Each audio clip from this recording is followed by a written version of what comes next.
Assalamualaikum warahmatullahi wabarakatuh. Alhamdulillah wasyukru lillah ala ni'amillah wassalatu wassalamu ala rasulillah Muhammad ibn Abdillah wa ala alihi wa ashabihi wa man tabi'ahudah. Rabbi shrah li sadri wa yassir li amri wahlul 'uqdatam min lisani yafqahu qawli. Amma ba'd.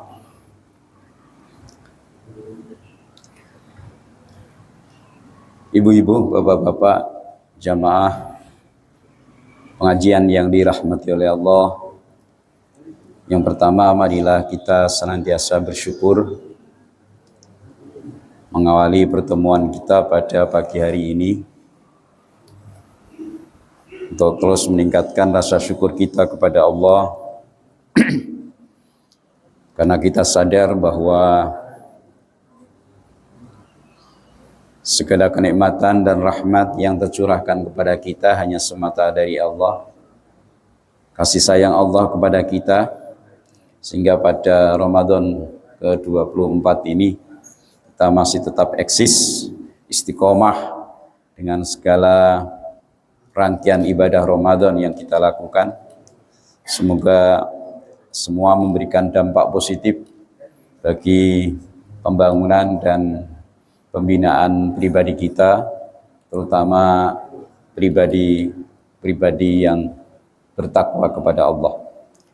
Shalawat dan salam tidak lupa selalu kita sanjungkan pada junjungan kita Nabiullah Muhammad sallallahu alaihi wasallam, pada seluruh keluarga dan para sahabatnya, dan tentu kita berharap kelak kita mendapat pengakuan dari beliau menjadi umatnya yang sejati, yang terus istiqomah dan konsisten dengan segala sunnah dan ajarannya.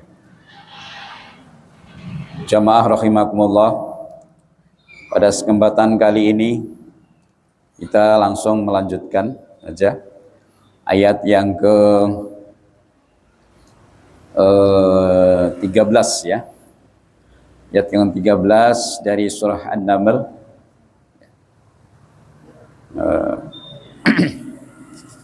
Masih membahas atau berkisah tentang Nabi Musa.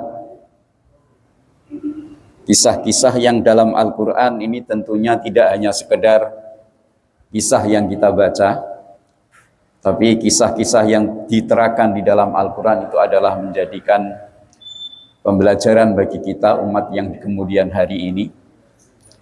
Apa yang terjadi dan dialami oleh pendahulu-pendahulu kita, nabi-nabi sebelum Nabiullah Muhammad SAW, ini adalah sekaligus menjadi syariat, menjadi pembelajaran dan pengajaran bagi kita, ya, agar kita mendapatkan pembelajaran atau belajar yang baik, yang kemudian bisa mengambil makna dan arti dari kisah itu, sehingga menjadi perhatian dan peringatan bagi kita. Karena apa yang dilakukan oleh umat-umat dahulu ternyata berdaur ulang, ya, berdaur ulang artinya muter lagi, ya. Jadi apa yang dilakukan oleh umat-umat nabi-nabi terdahulu itu juga ternyata juga umat Nabiullah Muhammad SAW ini kan juga mendaur ulang kembali. Jadi oleh karena itu tentunya kita bisa mengambil pelajaran yang baik dari sana. Yang tidak baik kita jadikan peringatan dan harus kita tidak tiru gitu ya. Tapi yang baik harus kita tiru. Ini makna daripada kisah-kisah yang ada di dalam Al-Quran. Jadi bukan hanya sekedar kayak novel gitu kita baca saja, enggak. Tapi itu memberikan satu pembelajaran bagi kita yang sangat berharga. Dan ini merupakan salah satu kelebihan daripada Al-Quran. Jadi maka Al-Quran itu sebagai mukjizat Rasulullah, ya, salah satunya adalah di mana di dalam Al-Quran itu dikisahkan perjalanan hidup umat-umat dahulu, nabi-nabi sebelum beliau dikisahkan di dalam Al-Quran. Jadi kalau ini dituduh atau ada tuduhan bahwasanya Al-Quran ini adalah susunan dan karangan daripada Nabi Muhammad SAW, tentu tidak berdasar. Karena Nabi Muhammad itu tidak pernah belajar kepada siapapun, tapi di dalam Al-Quran dikisahkan umat-umat yang terdahulu, mulai dari Adam dikisahkan. Ya. Adapun ada sejarah-sejarah yang menceritakan, itu pun juga bersumber dari Al-Quran sebenarnya. Mungkin ada sumber dari kitab-kitab ataupun sumber-sumber Israiliyat, itu bisa jadi. Tapi yang otentik adalah Al-Quran, karena firman Allah. Jadi ini salah satu bukti bahwa kisah itu sekaligus juga menjadikan dalil kuat bahwasanya Al-Quran itu bukan kalamu Muhammad, tapi kalamullah. Mari kita awali. Untuk mengawali ayat yang ke-13 surah An-Naml ini, kita awali dengan bersama membaca surah Al-Fatihah. A'udzu billahi minasy syaithanir rajim. Bismillahirrahmanirrahim. Alhamdulillahi rabbil alamin. Ar-Rahmanir Rahim, Maliki Yaumiddin, Iyyaka na'budu wa iyyaka nasta'in, Ihdinas siratal mustaqim, siratal ladzina an'amta 'alaihim, ghairil maghdubi 'alaihim waladdallin. Amin. Ayat 13. Falamma ja'atuhum, falamma, ya, gunnah musyaddadah selalu saya ingatkan karena memang sering juga kita ini kurang pas ya. Jadi ketok dengungnya itu loh. Falamma ja'atuhum ayatuna mubsiratan qalu hadza sihrun mubin. Ya, idgham apa ini? Tanwin ketemu mim, idgham bi gunnah ya. Itu juga harus nampak idghamnya. Ya. Sihrun mubin. Saya ulang. Falamma ja'atuhum ayatuna mubsiratan qalu hadza sihrun mubin. Wajahadu biha wastaiqanatha anfusuhum zulman wa 'uluwa. Saya ulang. Wajahadu biha wastaiqanatha anfusuhum zulman wa 'uluwa.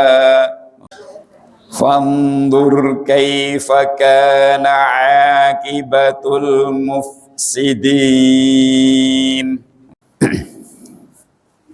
Hanya sedikit ya koreksi ya. Jadi fathah bertemu ya sukun ya. Jadi seperti kaifa wastaiqanatha ya. Jadi jangan tai, jangan kai.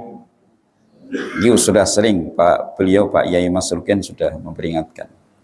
Jadi selalu jangan sampai ya.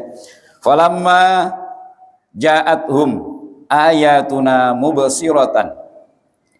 Falamma maka tatkala ja'athum telah datang, telah sampai kepada mereka sinten niki? Mereka sinten? Ya umatnya Nabi Musa ya. Firaun dan pendukungnya ya.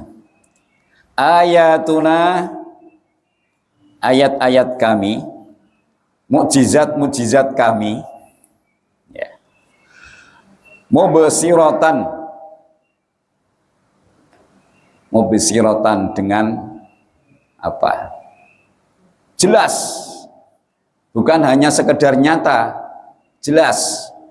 Kenapa tidak disebutkan dengan bayyinah atau mubayyinatan, dengan mubsiratan? Itu mengandung makna bahwa mukjizat yang diberikan Allah kepada Nabi Musa itu tidak hanya sekedar dilihat secara material saja, tapi sebenarnya Fir'aun dan para pengikutnya itu dalam hatinya cukup mengakui bahwa yang didapatkan oleh Musa, mukjizat itu memang dari Allah. Maka dibahasakan dengan mubsirah. Mubsirah itu bukan hanya sekedar melihat dengan mata telanjang, tapi mata hati dia sebenarnya juga mengakui kebenaran itu. Maka disebut dengan mubsirah. Lalu mereka berkata, ya, hadza, ini adalah sihrum mubin, sihir yang nyata. Ya. Kalau tadi ayatuna mubsiratan, di sini sihrum mubin. Jadi Fir'aun itu menganggap bahwa apa yang dibisai oleh Musa dengan mukjizat Allah itu, ya, itu Allah itu berarti sihir. Dia memang berarti menguasai sihir ini Musa ini. Awas kan gitu. Oh, ternyata Musa bisa bisa melakukan sihir juga ya.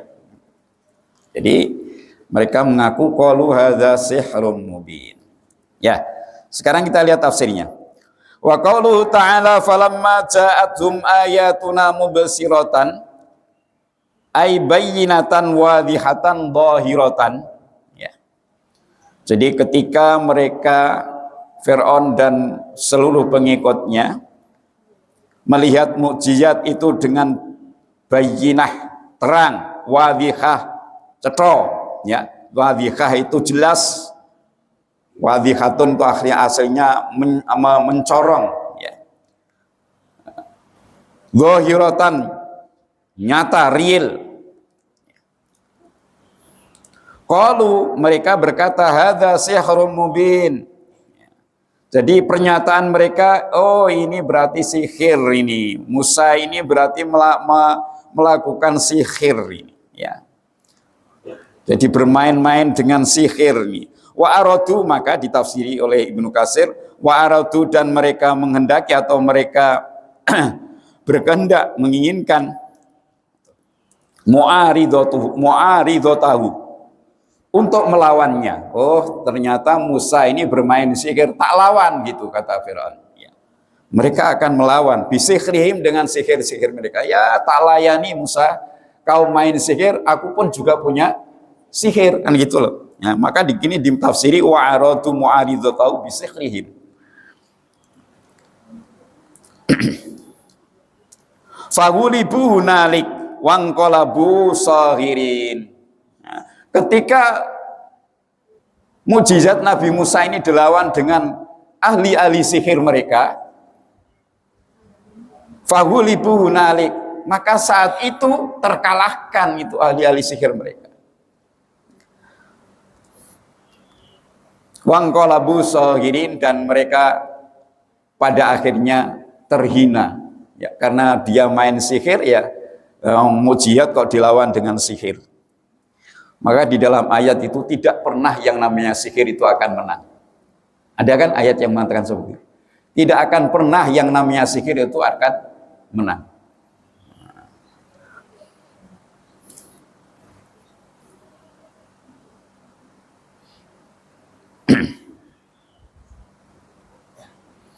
Wanqalabu sahirin. Wajahadu biha. Nah, ini ayat berikutnya. Wajahadu, dan mereka mengingkari, ya. Wajahadu, dan mereka mengingkari biha, dengan ayat-ayatku, dengan mukjizat-mukjizat yang aku berikan.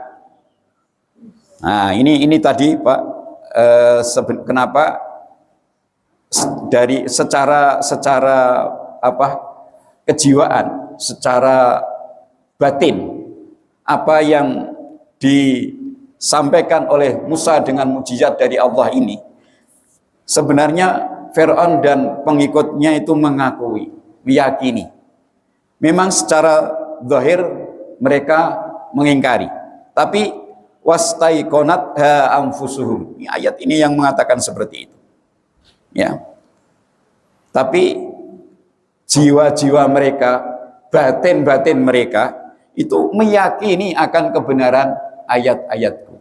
Wastaiqonat ha anfusuhum. Kenapa kok menolak? Zulman wa uluwan. Karena dia berbuat zalim dan berbuat sombong. Maka fandur, maka lihatlah Muhammad, kaifa kana akibatul mufsidin. Bagaimana atau betapa akibat yang akan diterima oleh orang-orang yang berbuat kerusakan. Ya, sekarang tafsirnya. Wajahadu biha, dan mereka mengingkari ayat-ayatku, ay fi dhahiri amrihim. Ya, jadi hanya dohirnya dia mengingkari, ya, menolak kebenaran daripada mukjizat Allah yang diberikan kepada Musa itu. Secara dohir saja mereka mengingkari, tapi wastaiqonat anfusuhum, ay alimu fi anfusihim anna haqqun min indillah. Nah, ditafsiri oleh Ibnu Katsir, wastaiqonat anfusuhum, mereka itu tahu, ya, jadi secara batinnya mereka itu tahu bahwasanya apa yang dimampui oleh Musa itu adalah kebenaran dari Allah. Mereka tahu annahu haqqun min indillah, walakin jahaduha wa anaduha wa kabaruha. Akan tetapi mereka mengingkari, mereka melawan, mereka menyombongkan diri. Maka dikatakan fasik ya di sini. Kemarin kan ada ayat yang mengatakan ayat berapa itu? Ayat yang ke-12. Innahum kanu qaumam fasikin. Bukan karena mereka tidak tahu bahwasanya Musa dan segala kemampuannya itu adalah sebuah kebenaran. Mereka tahu, secara batinnya tahu. Jiwanya tak mengatakan benar apa yang dimampui oleh Musa alaihissalam. Itu kebenaran dari Allah. Tapi mereka menolak karena apa? Ada sikap-sikap yang tadi mengingkari, melawan dan sombong. Mengapa seperti itu? Zulman wa uluwa, ay zulman min anfusihim, ya. Wa uluwan ay istikbaran min ittiba'il haq. Jadi dia berbuat dolim kepada dirinya sendiri. Maka sering dikatakan dalam ayat itu, orang yang berbuat dolim itu pada hakikatnya dia mendolimi diri sendiri. Maka di ayat ini pun juga sama. Zulman di sini adalah mendolimi pada diri mereka sendiri. Wong wis ngerti kok ditolak. Wis ngerti iku bener, naming kenapa tidak mau mengakui itu sebagai kebenaran. Wa uluwan ay istikbaron min ittiba'il haq. Uluwan di situ ditafsiri oleh Ibnu Katsir, istikbaron min ittiba'il haq, min ittiba'il haq, ya. Dia sombong, angkuh untuk mengikuti kebenaran. Ya, biasanya memang orang-orang yang sudah terlalu besar mempunyai kelebihan di dalam kehidupan dunia ini, kadang-kadang ya susah untuk menerima sebuah kebenaran, sebuah masukan, ya, kritik. Ya, ini kayaknya sikap-sikap dan sifat-sifat seperti ini orang mung zamannya Fir'aun saja. Ternyata sekarang ini pun juga sama. Wong wakeh wis memberi masukan, baik itu tokoh maupun bukan tokoh, tapi bandel. Kalau ibarat aki itu ngadat, aki ngadat nih. Jadi wis diberi masukan dari kiri, kanan, bawah, atas, ya sudut, pojok sana, pojok sini, semua memberikan masukan, tapi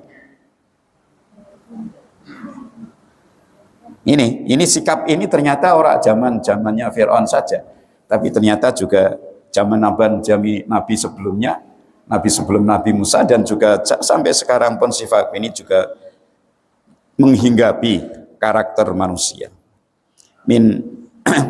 Walihada qala ta'ala, oleh karena itu Allah Subhanahu wa taala berfirman, fandur kaifa kana akibatul muttaqin, ai undur ya Muhammad kaifa kana akibatu amrihim fi ihlakillahi iyahum wa iqraqihim an ukhrahum fi sabihatin wahidatin.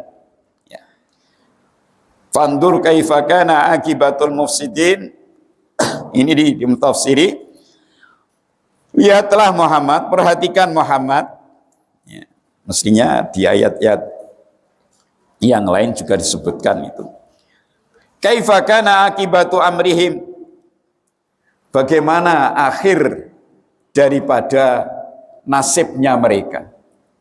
Jadi orang-orang yang menolak kebenaran, ya, padahal hatinya membenarkan, fi ihlakillahi iyahum, bagaimana Allah itu menghancurkan mereka.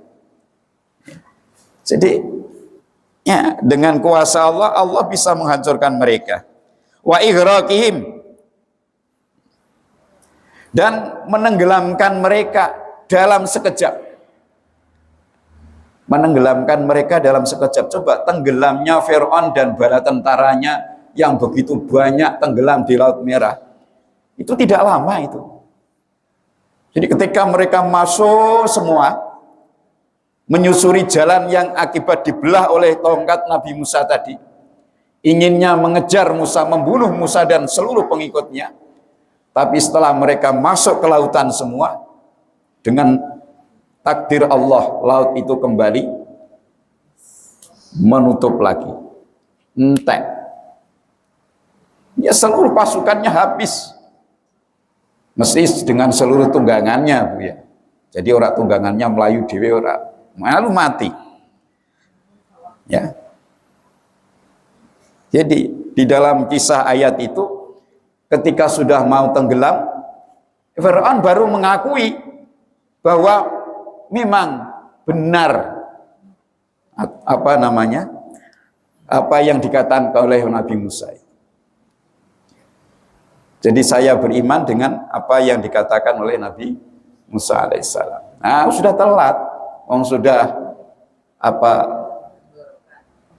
nyawa di tenggorokan kok. Ya. Jadi kalau tobat yang dimana nyawa sudah karek sidik, tenggorokan dengan mulut ini kan tinggal sedikit, dekat sekali itu. Ya, dalam banyak riwayat, ya, ada yang lewat ubun-ubun, mengatakan ada yang lewat mulut.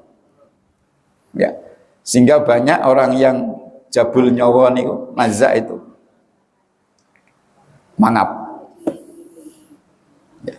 Maka segeralah keluarga, ketika keluarganya ada yang meninggal, segera tutupkanlah, rapatkan kembali mulut. Itu sunnah Rasul. Matanya yang masih pendelengan ketika Israel mencabut nyawanya tadi, ngikuti jauh kemana nyawa itu dibawa, terus mati dan mata itu ternyata masih melotot, segera tutuplah, pejamkanlah. Itu udah medeni itu. Us mati kok meripati. Maka Rasulullah itu memberikan ajaran agar segera ditutup. Kadang-kadang kalau kita melihat saudara kita yang mati di rumah sakit itu kan ininya terus dikencang, Pak. pakai tali supaya mulut itu tertutup. Ya, jadi fandur kaifa kana akibatul mufsidin. Perhatikan Muhammad bagaimana kesudahan daripada nasib Fir'aun dan bala tentaranya. Bagaimana cara Allah itu menghancurkannya? Gampang, sekejap saja. Ya, sekejap saja. Dan tidak berlama-lama, tidak dengan peperangan, tapi langsung dilep dengan kuasa Allah, mereka tenggelam di dasar lautan merah. Kalau dikatakan dasar ya, karena dibelah itu mesti kan dasar laut terbelah kan juga. Gitu. Sekarang yang bisa diambil hikmah bagaimana? Fawahwal khitabi yaqul, maka khitab Al-Quran atau ayat ini itu artinya apa? Ya, memberikan peringatan, ikhdaru ayyuhal mukadzibun bi Muhammadin. Dari kisah Nabi Musa alaihissalam ini, maka hendaknya dijadikan perhatian dan kehati-hatian bagi orang-orang yang mendustakan Muhammad. Siapapun yang mendustakan Muhammad itu hati-hati. Ya. Ada peringatan ada ikhdar dari Allah. Ikhdaru ayyuhal mukadzibun bi Muhammadin. Maka hati-hatilah, wahai orang-orang yang mendustakan kepada Muhammad. Al-jahiduna, mereka yang mengingkari lima ja'a bihi min rabbih, terhadap apa yang telah dibawa, yang telah didatangkan dari Tuhannya, yaitu Al-Quran. Jadi orang-orang yang mendustakan Muhammad dan juga mengingkari kebenaran Al-Quran, ayyusibakum ma asobahum bitorikil ula wal akhra, khawatir dan takut, hati-hati terhadap apa? Ayyusibahukum, jika menimpa kepada kalian sebagaimana yang telah menimpa siapa? Fir'aun dan bala tentaranya. Al-akhra itu lebih pantas. Jadi orang yang mendustakan Muhammad dan mengingkari Al-Quran itu lebih pantas mendapatkan siksa seperti yang dialami oleh Fir'aun. Lebih pantas. Al-akhra itu lebih pantas, lebih patut. Jadi ya siapapun ini yang dikatakan dalam tafsir ini, siapa yang tidak mengakui kenabian Muhammad dan tidak meyakini akan kebenaran Al-Quran, siapapun ya, dia pasti akan kena azab yang lebih pedih daripada azab yang ditimbakan oleh Allah kepada Fir'aun dan bala tentaranya. Kenapa? Fa inna Muhammadan sallallahu alaihi wasallam asyrafu wa a'dhamu min Musa. Karena Nabi Muhammad itu kalau dibandingkan dengan Musa, Nabi Muhammad lebih mulia dan lebih agung. Ini tafsir loh ya yang mengatakan asyrafu lebih mulia, wa a'dhamu dan lebih agung min Musa, atau ya daripada Musa. Jadi kalau dibandingkan Musa dengan Nabi Muhammad, Nabi Muhammad itu lebih mulia, lebih agung, lebih benar semua. Tapi di mata Allah, di hadapan Allah, Nabi Muhammad itu lebih mulia karena merupakan Sayyidul Anbiya, ya, Sayyidul Mursalin. Ya. Jadi penghulu daripada Nabi dan penghulu daripada Rasul itu Nabi Muhammad Sallallahu Alaihi Wasallam. Jadi kalau itu ditentang, didustakan, ya akibatnya lebih parah kan gitu.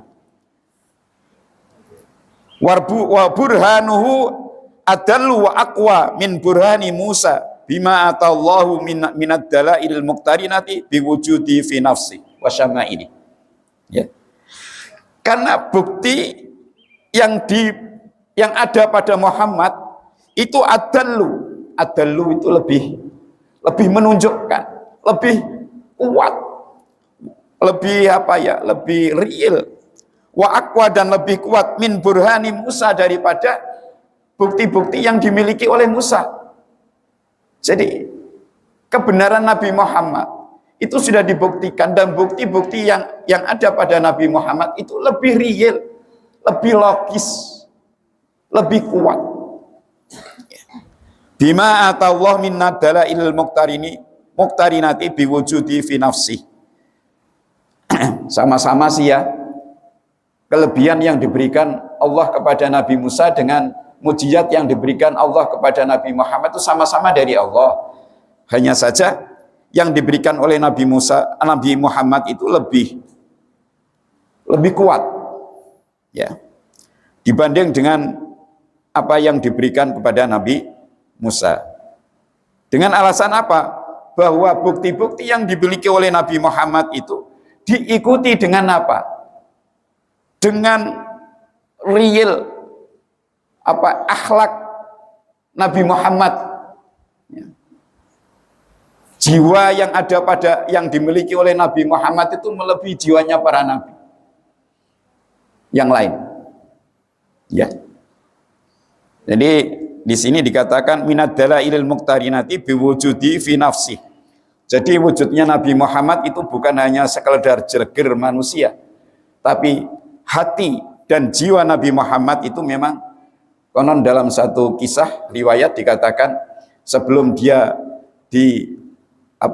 resmikan diangkat menjadi nabi dan rasul, kan malaikat Jibril itu membedah dada, artinya membersihkan hati Rasulullah SAW dari segala kotoran.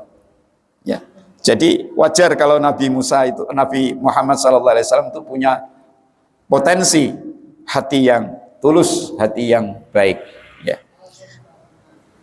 Dalam al-muqtarinah yang diiringi, ya, biwujudi fi nafsih, dengan wujudnya Rasulullah dalam hal jiwa dan hatinya. Maka kalau di kitab-kitab seperti kitab Dibat, kitab Berjanji itu menyanjung Rasulullah begitu tinggi, ya karena memang akhlak Nabi itu tidak ada yang bisa menyaingi. Ya. Akhlak Rasulullah itu tidak ada yang bisa menandingi. Ya. Ketenangannya, keramahannya, kesabarannya, ya. Sampai awake ditatoni musuh, ya. Awake ditatoni musuh, ditawani Jibril, gimana Muhammad kalau 2 gunung itu aku lemparkan ke atas mereka? Nah awake dhewe kan ya kan Tuhan. Tapi Nabi Muhammad enggak, jangan. Fa innahum qaumul la ya'lamun. Mereka itu kaum yang belum tahu. Jadi inilah Bapak Ibu sekalian, maka di dalam tafsir ini dikatakan kelebihan Nabi Muhammad itu ada pada kepribadian beliau, yang memang tidak ada yang bisa menandingi beliau. Wa ma sabaqau minal bashar atau bisyarati minal anbiya'i bih, ya. Dan juga apa-apa berita gembira yang sudah mendahului berasal dari para nabi. Jadi pribadi Nabi Muhammad itu ternyata sudah disinyalir oleh nabi-nabi sebelumnya. Ya. Jadi nanti pada akhir zaman itu ada nabi yang punya kepribadian yang indah, yang halus. Itu sudah dijelaskan di dalam kitab-kitab terdahulu. Jadi Bapak Ibu sekalian, ini di dalam tafsir ini ditunjukkan bahwa mukjizat yang diberikan Allah kepada Nabi Muhammad itu melebihi mukjizat yang lainnya. Ya. Nabi Ibrahim ora tedas api, ya kan? Ya kan? Itu kan mukjizat itu. Nabi Ibrahim itu dibakar di tengah api yang membara, bukan panas rasanya tapi dingin. Karena apa? Allah yang memerintahkan, ya naru kuni bardaw wa salaman ala Ibrahim. Karena kuasa Allah, Api yang mestinya secara sunnahnya, secara sifat datnya itu membakar, tapi ternyata Ibrahim yang berada di tengah-tengah bara api yang membara tidak merasakan panas, karena Allah sudah memfirmankan tadi, ya naru kuni bardaw wa salaman ala Ibrahim. Yaitu mukjizat yang diberikan Allah kepada Nabi Ibrahim. Tapi Nabi Muhammad banyak sekali mukjizatnya. Termasuk mukjizat yang paling fenomenal itu adalah Al-Quran. Maka sering orang-orang mufassir mengatakan Al-Quran itu adalah mukjizat yang paling fenomenal, ya, yang diberikan Allah kepada Nabi Muhammad SAW dalam segala seginya, dalam segala hal, dalam segala segi. Ya, isinya, keindahan dan ketinggian sastra bahasanya, tidak ada ahli-ahli sastra dari dulu sampai sekarang yang bisa mengungguli kehalusan kata kalimat yang ada di dalam Al-Quran. Maka Al-Quran sebagai bagian daripada mukjizat Allah yang diberikan kepada Nabiullah Muhammad SAW, di samping tadi kepribadian Nabi Muhammad SAW. Maka Bapak Ibu sekalian, sebenarnya saya ingin menambahkan ayat-ayat selanjutnya, ya, mudah-mudahan nanti besok fajar bisa kembali lagi. Musa sudah kita tinggalkan di surat An-Naml ini. Nanti akan kita masuk pada bagaimana Daud dan Sulaiman, terutama Sulaiman. Ini juga dikisahkan di surah An-Naml, ya. Ini yang justru menjadi pokok penamaan surat An-Naml disebut An-Naml karena di kisahnya Nabi Sulaiman ini ada apa? Rintihan semut-semut itu yang ketika Sulaiman beserta pasukannya mau lewat, Ratu Semut mengatakan, wahai pasukan-pasukan semut, masuklah kamu ke sarangmu. Jangan sampai nanti Sulaiman dan bala tentaranya menginjak-injak kamu, melewati kamu sementara mereka tidak menyadari. Mendengar perintah Ratu Semut kepada semut-semut yang ada di situ, Nabi Sulaiman ternyata mampu menangkap. Akhirnya Nabi Sulaiman senyum, ya, senyum, dan seterusnya nanti disampaikan dalam tafsirnya. Jadi Bapak Ibu, ini yang akhirnya dikatakan surat An-Naml ini disebut An-Naml karena di sana ada kisah An-Namlah. Ya. Jadi karena Nabi Musa itu punya kelebihan, bisa berkomunikasi dengan segala jenis hewan, segala jenis makhluk Allah yang lain selain manusia, juga bisa berkomunikasi dengan baik. Bahasa-bahasa mereka dipahami. Tidak seperti orang sekarang, ya. Orang sekarang itu kan isane mau niroke suarane hewan. Manuk, coba ada orang yang segala jenis manuk, kicauan maruk itu bisa. Burung, ya, kicauan burung itu bisa menirukan. Ya. Tapi dia tidak tahu bagaimana bahasa semut, bahasa burung itu, ya. Apa arti kicauan itu nggak tahu. Ya. Tapi Nabi Sulaiman itu tahu persis. Nanti akan dikisahkan dalam ayat berikutnya. Maka Bapak Ibu, mari kita akhiri dengan subhanakallahumma wa bihamdika asyhadu an la ilaha illa anta astaghfiruka wa atubu ilaik. Assalamualaikum warahmatullahi wabarakatuh.